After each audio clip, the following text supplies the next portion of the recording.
E aí, pessoal, beleza? Tranquilidade, democracia participativa. Nesse episódio, vamos apresentar a organização básica dos deputados estaduais na Assembleia Legislativa do nosso estado do Paraná. É a divisão entre os deputados que compõem a bancada de oposição e os deputados que compõem a bancada de apoio ao governo. Eu sou Andréia Ferreira, cidadã de Londrina, que começou a acompanhar as discussões das sessões da Câmara Municipal de Londrina e resolveu dividir um pouco dessas informações com vocês. Então, não esquece de incentivar o canal. Se você acha que é bom ter esse conteúdo aqui no YouTube, então você pode ajudar a manter o nosso canal de 4 formas: dando um joinha, tornando-se inscrito, deixando um comentário e compartilhando os episódios nas suas redes sociais. Todas essas formas fazem o YouTube entender que o nosso conteúdo é relevante e ele começa a sugerir o nosso canal para outros internautas. E a gente está precisando muito de uma bela turbinada para animar.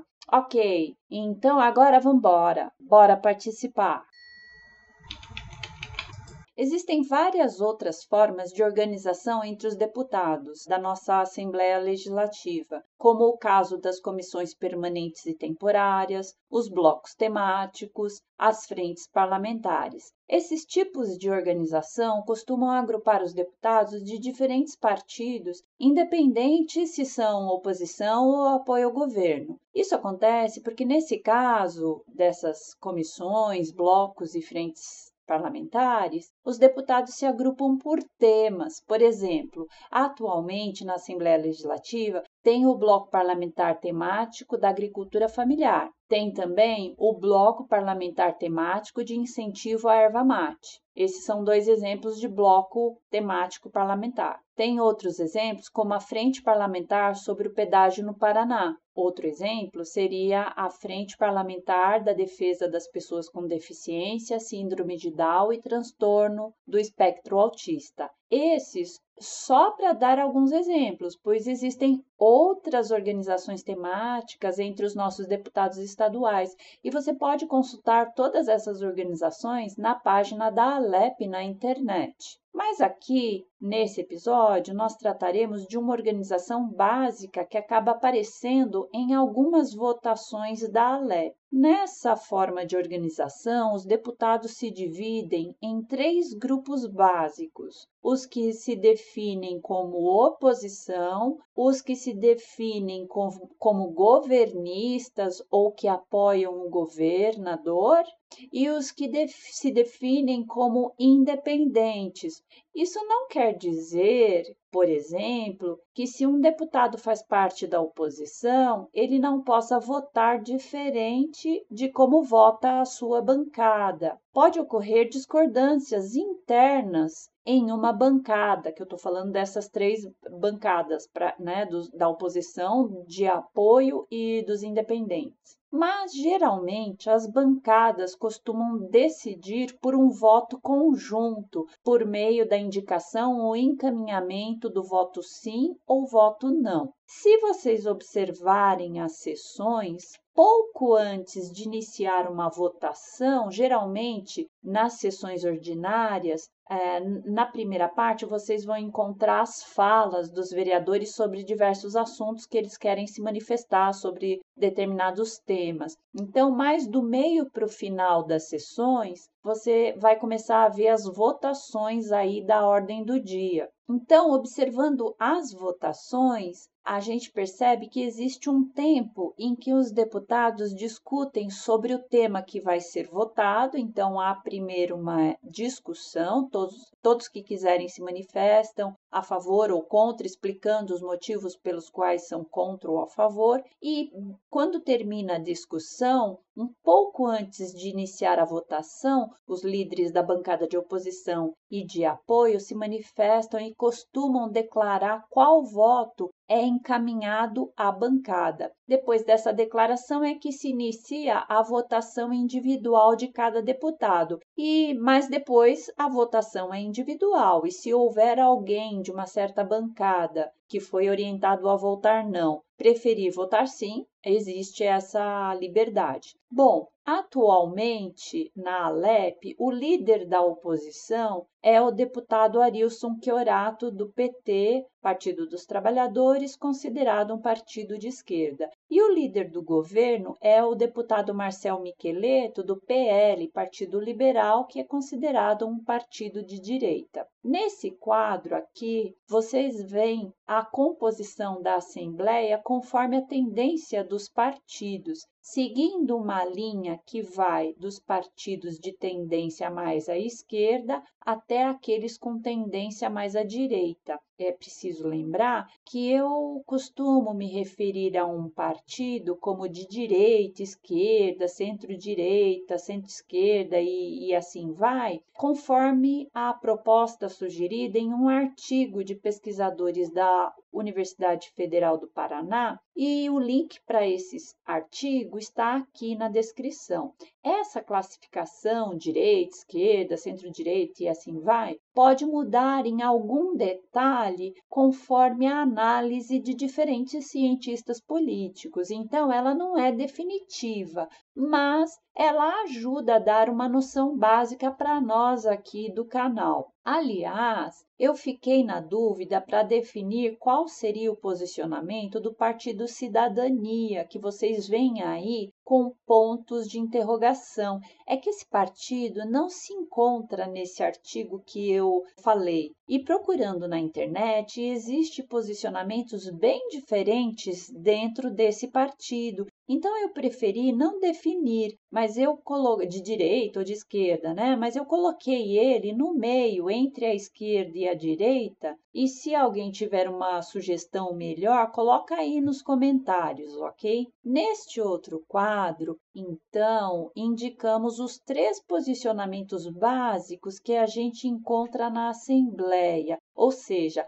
quais os partidos que se colocam como oposição, quais os que se colocam como posição de apoio ao governo e aqueles que se definem como independentes. Acompanhando o episódio que tratou daquele projeto 67 de 2022 sobre as normas para a área de tratamento do lixo, vocês poderão verificar como algumas votações seguiram claramente essa divisão básica, né? Essa divisão oposição, apoio e independentes. Uma coisa que fica muito clara é a tendência dos partidos de direita comporem a base de apoio ao governo. E isso é compreensível, já que o governador é do PSD, um partido considerado de direita e que é aquele partido que tem o maior número de deputados na Assembleia Legislativa. Vocês veem aí que são 16 deputados do PSD, Partido Social Democrático. A bancada de apoio ao governo congrega o maior número de partidos de direita, somando 44 dos 54 deputados que compõem a Assembleia Legislativa. A bancada chamada independente é formada também por deputados do campo da direita. São 4 deputados ao todo. Um do CDN, o Partido Cidadania, um do DC, Democracia Cristã, e 2 deputados do PROS, Partido Republicano da Ordem Social, que também é um partido considerado de direita. Então, a gente vê que o campo da direita, em sua maioria, apoia o governo, sendo que uma minoria de 4 deputados prefere se colocar como independentes. Isso eu estou falando no campo dos partidos da direita, né? Ou eles apoiam o governo ou se declaram independentes. Ou seja, esses independentes, eles preferem não fechar uma posição nem de oposição e nem de apoio ao governo. Já a bancada da oposição é formada pelos deputados do campo da esquerda, ou seja, dos partidos PT e PDT, Partido dos Trabalhadores e Partido Democrático Trabalhista. Ao todo, são 6 deputados desses 2 partidos. Então, fica aí muito claro como a bancada de apoio ao governo é esmagadora, depois que a gente viu os números dos deputados nesses 3 campos, apoio, oposição ou independentes. Aqui vocês têm os nomes de todos os nossos deputados estaduais, conforme os partidos e conforme são de apoio ao governo, oposição ou independentes. A princípio, se depender apenas de votação, qualquer projeto que o governo envie à Assembleia tende a ser aprovado, pois a oposição é muito pequena. Da mesma forma, se algum deputado da bancada que apoia o governo propõe um projeto, por quê? Porque os projetos eles podem ser propostos ou por deputados ou pelo executivo, assim como a gente vê aqui na Câmara Municipal de Londrina. Os projetos eles podem ser propostos ou pelo executivo municipal ou pelos vereadores. Então, se um deputado da bancada de apoio ao governo propõe um projeto, é quase certo que consegue aprovar. Por outro lado, se o projeto vem da bancada da oposição, de um deputado da oposição, e a bancada do governo não gostar desse projeto e se colocar contra, ora, aí é certo que esse projeto não vai ser aprovado. Por quê? Porque a bancada de apoio ao governo, que vai ser contrária a esse projeto vindo da bancada da oposição, vai ser enorme. Como a gente falou, esmagadora, né? Porque 44 deputados da bancada de apoio contra 6 da bancada de oposição é impossível. Claro que existem muitos fatores que interferem nas votações. Por exemplo, pode interferir com o peso do apoio popular a um determinado projeto, porque quando um projeto ele tem um apoio massivo da população, muito dificilmente um deputado vai se colocar contra aquele projeto, mesmo sendo um deputado que não concorde com o projeto, porque ele não vai querer passar para a população a ideia de que ele foi contra um projeto